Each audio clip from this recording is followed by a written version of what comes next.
AG Nandlaw sees no need for second PMI probe of Adriana Young's death. By news source Guyana. Attorney General Anil Nandlaw has expressed his disapproval of the request by Adriana Young's family for a second post-mortem examination, stating that the available information suggests it would provide little or no value. The Medical Council of Guyana is currently seeking more information regarding Trinidadian pathologist Dr. Hubert Daisley, whom the family has identified to conduct the autopsy for a second opinion. Dr. Daisley has previously performed various autopsies in Guyana. During his Issues in the News program, the Attorney General questioned the rationale behind an additional post-mortem examination, especially since the first one was conducted by 3 independent foreign pathologists. Whether another post-mortem or forensic procedure would produce anything of value is a matter for those pursuing that course of action. My information is that it will be of very little or no value, Nandlaw noted.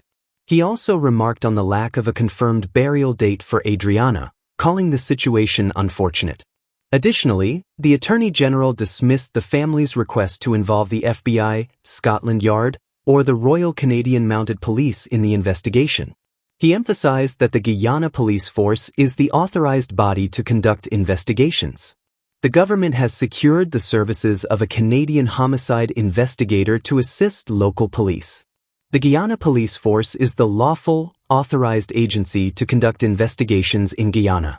If we were to import law enforcement agencies every time a death garners significant attention, it would undermine the morale of the Guyana Police Force, Nandlaw questioned. He added, moreover, every family would then believe they are entitled to an investigation from a law enforcement agency other than the Guyana Police Force. The Canadian investigator is already in Guyana and has been meeting with local investigators. Nandlaw emphasized that the government must make decisions that do not set a precedent, keeping the public good in mind. Pensioner and vendor charged with assault. Qatar News reports. A pensioner and a vendor were released on a total of $70,000 bail after appearing at the Georgetown Magistrates Court on Monday to face multiple charges. The defendants are 76-year-old Samuel Green of Lot 9 Samaru Dam, West Bank Demerara, WBD, and 32-year-old Shandai Ramlakan of Lot 76 William Street, Kitty, Georgetown. They appeared before Senior Magistrate Fabio Azor, who read the charges. It is alleged that on April 2, 2025, on Camp Street, Georgetown, Green assaulted Ramlakan, causing her actual bodily harm. Additionally, he allegedly used abusive and threatening language and provoked her on the same day at the same location. Conversely, Ramlakan is charged with allegedly assaulting Green and provoking him on April 2, 2025, also on Camp Street. Both defendants pleaded not guilty to the charges. Green had legal representation, which requested bail on his behalf and informed the court that he had no prior matters pending. Ramlakan appeared unrepresented. Magistrate Azor granted Green $15,000 bail for the charge of assault causing actual bodily harm and $10,000 bail for the other 3 charges, totaling $45,000 bail. Ramlakan was granted $15,000 bail for assault causing actual bodily harm and $10,000 bail for the other charge, totaling $25,000 bail. They are scheduled to return to court on May 27, 2025. RC demands ban on Vibes Cartels song, clarifies Baby Skello's arrest. Newsroom Guyana reports. The Ethnic Relations Commission, ERC, of Guyana has called for an immediate ban on the song Good Like Jesus by Jamaican dancehall artist Vibes Cartel. The ERC described the song's lyrics as blasphemous and deeply offensive to the Christian community and other faith groups. In a statement issued on May 14, 2025, the Commission condemned the song for its profoundly disrespectful portrayal of Jesus Christ, a figure revered in Christianity and held in high regard in both Islamic and Hindu traditions. The ERC warned that such content threatens the interfaith harmony that underpins Guyana's multicultural society. While freedom of artistic expression is protected, it is not absolute, the ERC noted. Such freedom must be exercised responsibly, with sensitivity towards the religious and cultural values of all communities. The Commission has formally requested that the song be banned from the airwaves and removed from all digital platforms within Guyana. They are also engaging with the promoter of an upcoming concert featuring Vibes Cartel to ensure that the offensive content is not disseminated during the event. The ERC emphasized its commitment to maintaining respect among religious groups and preserving public decency, stating, "Acts of religious disrespect will not be tolerated and will be addressed with firm and constructive measures." In a related matter, the ERC addressed public speculation regarding the recent arrest of local artist Baby Skello by the Guyana police force. His arrest followed the release of a song reportedly containing offensive material against the Hindu faith. The commission clarified that Baby Skello has not been referred to law enforcement by the ERC.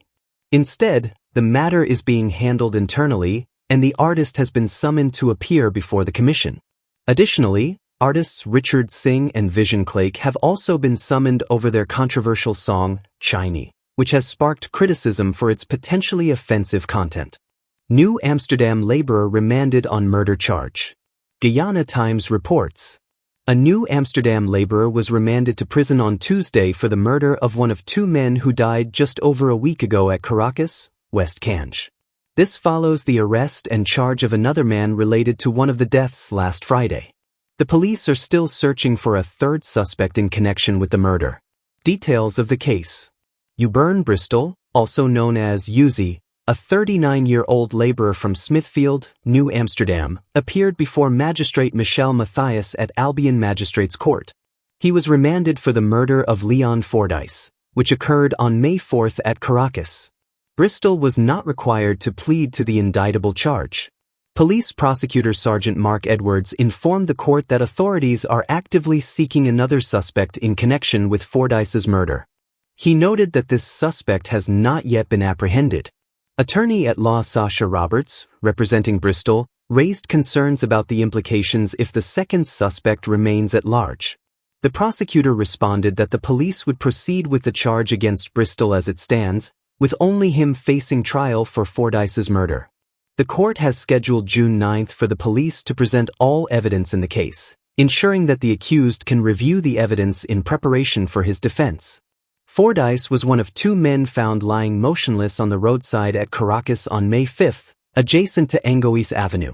The other victim, 46-year-old Sean Lafleur from Caracas, also succumbed to his injuries. Fordyce was pronounced dead upon arrival at the New Amsterdam Hospital, while Lafleur died during transfer to the Georgetown Public Hospital. An autopsy conducted on Leon Fordyce determined that the cause of death was shock and hemorrhage due to multiple injuries. We have no intention of stopping any oil exploration, Jagdeo. Kaider News reports. Vice President and General Secretary of the People's Progressive Party, PPP, Barrett Jagdeo, has stated that the government has no plans to halt oil and gas exploration offshore Guyana in the near future. At a press conference last Thursday, Jagdeo emphasized that continued exploration is a priority for the People's Progressive Party Civic, PPPC, administration. Right now, we have no intention of stopping any exploration for more oil and gas. In fact, we are encouraging this, he asserted. While he acknowledged that a halt could come eventually, he clarified that time has not yet come. He pointed to the government's decision to auction several offshore oil blocks as evidence of its commitment to expanding the sector and fulfilling its manifesto promises. Jagdeo confirmed that a second auction is being considered. We already have plans for a possible second oil block auction, he said, although he noted that deals from the first auction have not yet been finalized. He stressed that exploration is essential for building Guyana's petroleum reserves, stating, "It's not our intention to curtail exploration." Moreover, Jagdeo reaffirmed that the government will not renegotiate the Production Sharing Agreement, PSA, governing the Stabroek Block and will not halt exploration there. The Stabroek Block is operated by ExxonMobil Guyana Limited, alongside partners Hess Corporation and China National Offshore Oil Corporation, CNOOC. According to Jagdeo, exploration activities provide significant benefits to the local economy. The companies involved in exploration must utilize local services and procure goods from our people through the local content law, promoting local prosperity, he explained. The Stabroek Block, covering approximately 6.6 million acres and located about 120 miles offshore, is estimated by the government to contain 11.6 billion barrels of oil. Production began in December 2019, and to date, 6 projects have received government approval: Liza Phase 1, Liza Phase 2, Pyara, Yellowtail, Waru, and Whiptail. 2 additional projects, Hammerhead and Longtail, are currently under review awaiting regulatory approval. Recently, reports indicated that American oil company Hess remains confident that the success of the Stabroek block necessitates at least 10 floating production, storage, and offloading (FPSO) vessels operating in the area. Hess holds a 30% stake in the block and stated in its 2024 annual report, the discovered resources to date on the block are expected to underpin the potential for up to 10 FPSOs. Durban Park to be fixed in next term, Jagdeo. Kaider News reports. Vice President Barrett Jagdeo has promised that the abandoned Durban Park will be rehabilitated during the next term of the People's Progressive Party, PPP, government. Jagdeo explained that this commitment is part of the recommendations from the party's manifesto. What are we going to do about Durban Park? Everybody keeps asking about that. I'm referring to the manifesto. I just spoke about what we plan to achieve in the next term, and I want to assure you that we will rehabilitate Durban Park, he stated.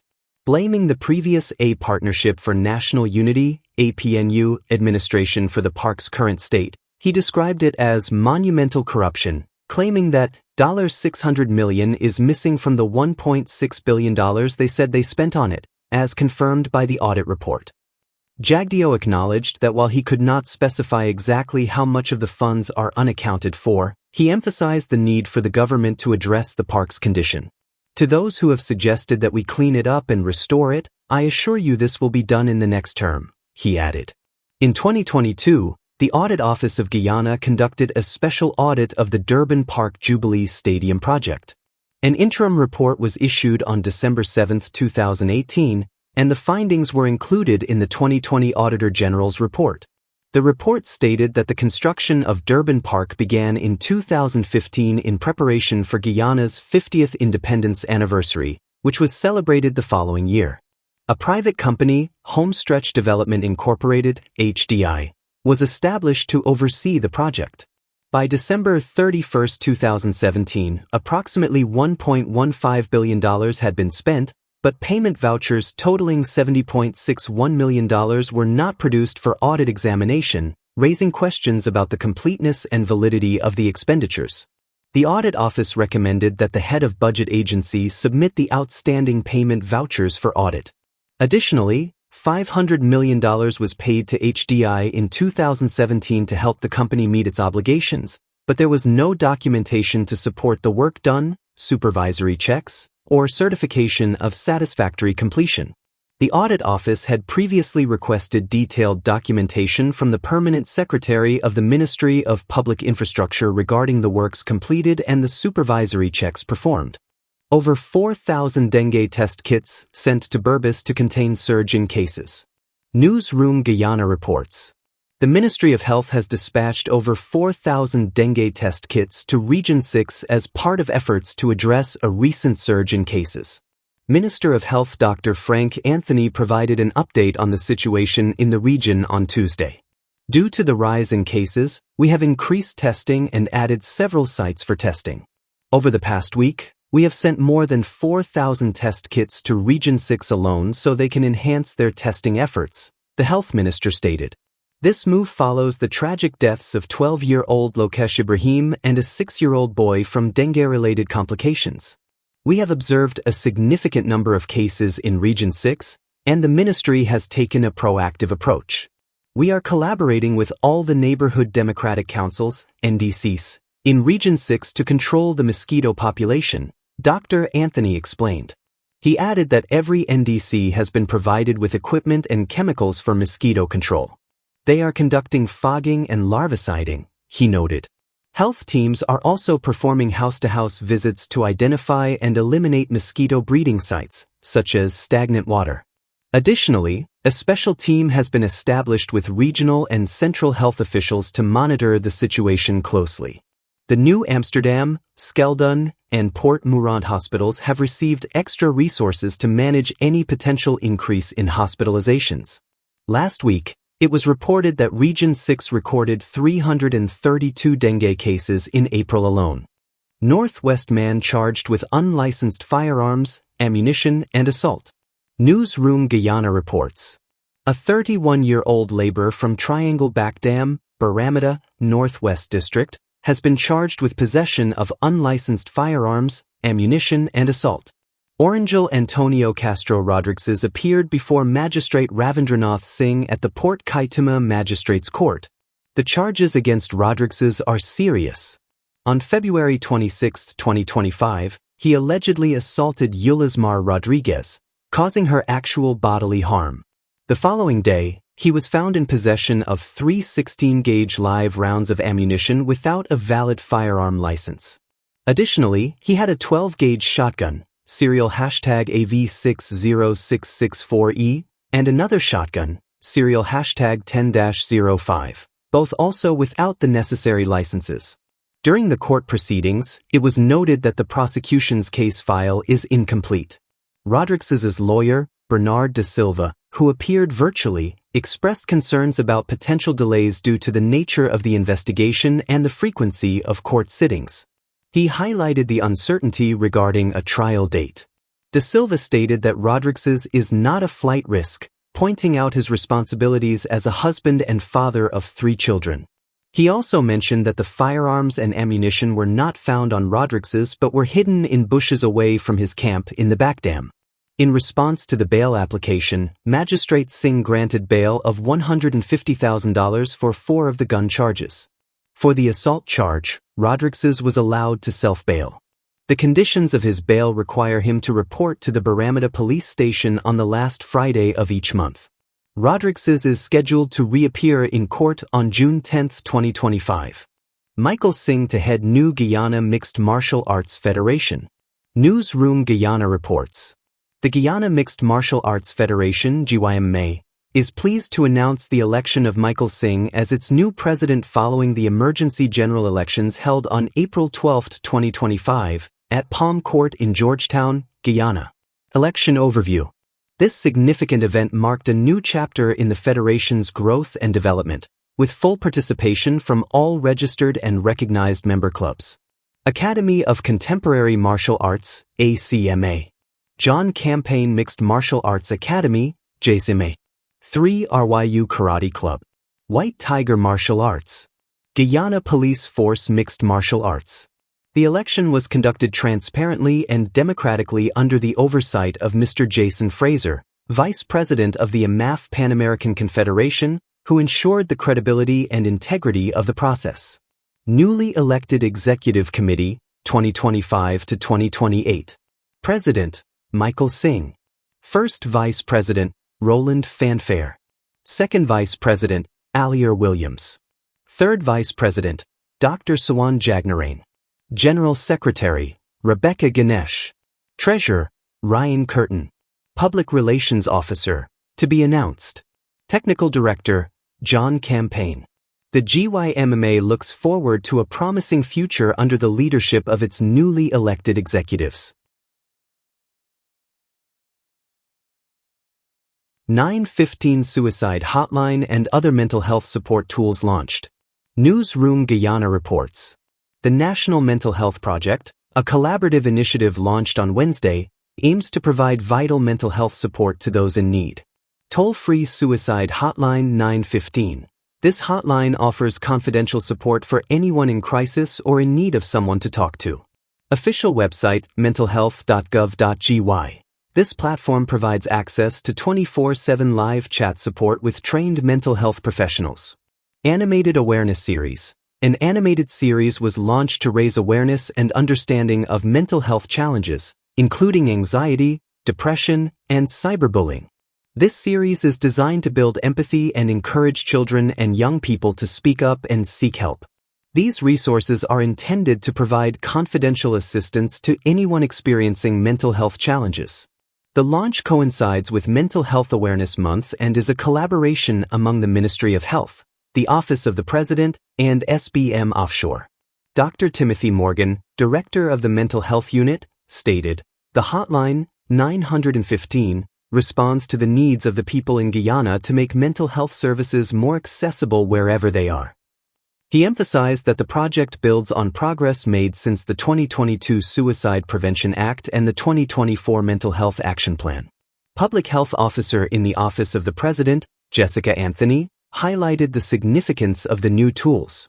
"The website gives us a centralized, accessible, and trusted space where people can learn more about mental health and access various resources. I am particularly excited about the 24/7 chat platform," she explained. The chat platform, equipped with trained mental health support agents, is confidential and does not require users to share personal contact information. In emergencies, users are redirected to the 915 hotline.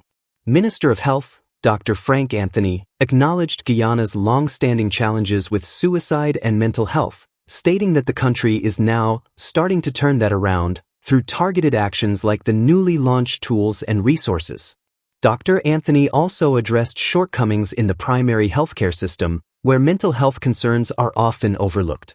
"We recognize that when people come into our primary healthcare system, one of the challenges is that our doctors often do not discuss mental health," he explained. In response, more than 100 physicians across the country have been trained to integrate mental health care into their services. New batch of restorative justice officers being trained. By news source Guyana. Acting Chief Magistrate Faith McGusty has urged Guyanese to embrace restorative justice as the second cohort of restorative justice officers begins training under the Restorative Justice Practitioners Training Program. While this approach does not apply to capital offenses involving violence or sexual crimes, including those against children, restorative justice aims to reduce the number of cases before the courts and ultimately lessen the prison population. It focuses on repairing the harm caused by wrongdoing through dialogue. It shifts the focus from punishment to healing, from retribution to restoration. In doing so, it brings a much-needed human element into the criminal justice system, an opportunity for victims to be heard, for offenders to take meaningful accountability, and for communities to rebuild trust, explained Acting Chief Magistrate McGusty. She noted that while the implementation of restorative justice in Guyana is still in its early stages, it has already begun to change lives and communities for the better. The restorative justice officers play a crucial role in shaping the culture of justice in the country, with education being critical to the process. Too many citizens, including some within our legal and law enforcement communities, still view justice only through the lens of courts, trials, and punishment. Restorative justice offers a different vision that requires understanding, openness, and community engagement. For this approach to take root and flourish, we need to actively educate the public, victims, offenders, and professionals alike about what restorative justice is and what it is not, she stated. Canadian High Commissioner to Guyana, Sebastian Seguin, emphasized that restorative justice not only improves the justice system but also strengthens communities. It is not always easy or comfortable, but through dialogue between victims, offenders, and the community, it often provides the only lasting solution. It is the only way for communities to heal, move on, and rebuild, he said. He shared that in Canada, restorative justice has been widely practiced and embraced. It is a concept used around the world, and in Canada, it has been a key method for resolving disputes for decades. In my previous role at the Canadian Human Rights Commission, this process was central to our efforts to address human rights violations and discrimination cases. I emerged from that experience as a strong believer in restorative justice processes, he added. The Restorative Justice Practitioners Training Program was launched in 2024 by the government in partnership with the Canada CARICOM Expert Deployment Mechanism, CEDM. In 2024, more than 200 individuals were trained in restorative justice, including lawyers, magistrates, teachers, public service workers, community leaders, and Indigenous leaders. On the legal front, the Restorative Justice Act was brought into force in Guyana in 2022.